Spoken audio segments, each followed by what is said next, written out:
Julian. Number 2, Mr. Speaker. Mr. Speaker, can I start by associating myself with the remarks of the Home Secretary with regard to James Brokenshire, who I worked with over the last 15 years on all manner of subjects. He was a lovely man and a pleasure to know.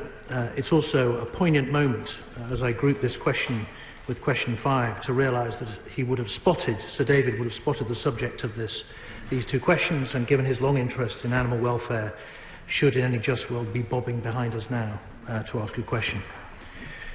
Mr. Speaker, stealing a pet from its loving owner is a particularly cruel crime, causing heartbreak for families and great distress to the pet.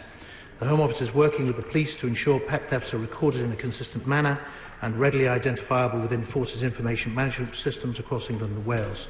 The Pet Theft Taskforce has recently made a series of recommendations which we're considering, and we will introduce a new criminal offence for pet abduction. As well, wasn't it, Minister? Yeah. So, Julian. Thank you, Mr. Speaker. Can I start by adding my tribute to Sir David? He was dedicated, as the Minister said, dedicated his career for better animal welfare.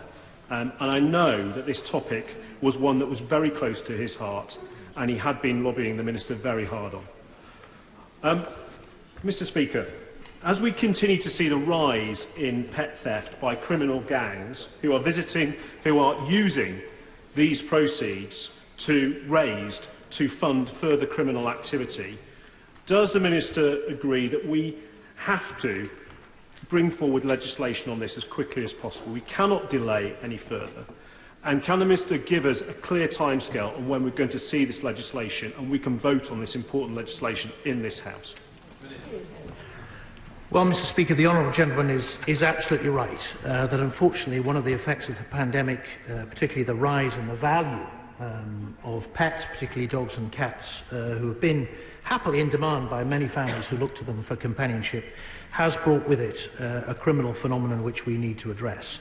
The task force has made a number of recommendations, and while I can't give the honourable gentleman an absolute timetable today, he has our undertaking that we are keen to move as swiftly as possible to give him the opportunity to put this offence on the statute book. Baynes. Thank you, Mr. Speaker. I, like other honourable members here, am honoured to ask this question in memory of Sir David. I met with local residents concerned about pet theft recently in Hanmer, my constituency in Clwyd South. And what message would the Minister give to those constituents who have been worried about this issue locally? Well, Mr. Speaker, it's typical of the honourable gentleman that he would gather his constituents together to give voice to their concern in this area. I think the message that I would give them is that we recognise their distress and concern. As a dog and a cat owner ourselves, it's inconceivable that our pets might be stolen, and the damage and trauma that would be caused to my family if that awful event were to happen is very keenly in our mind. The policy development work in this particular offence has now begun. And as I said earlier, we hope to bring legislation forward as quickly as possible so that he and the many other members who are very interested in this subject and recognise the distress that's being caused in communities up and down the land by this crime can exercise their free democratic will and put the offence on the statute book.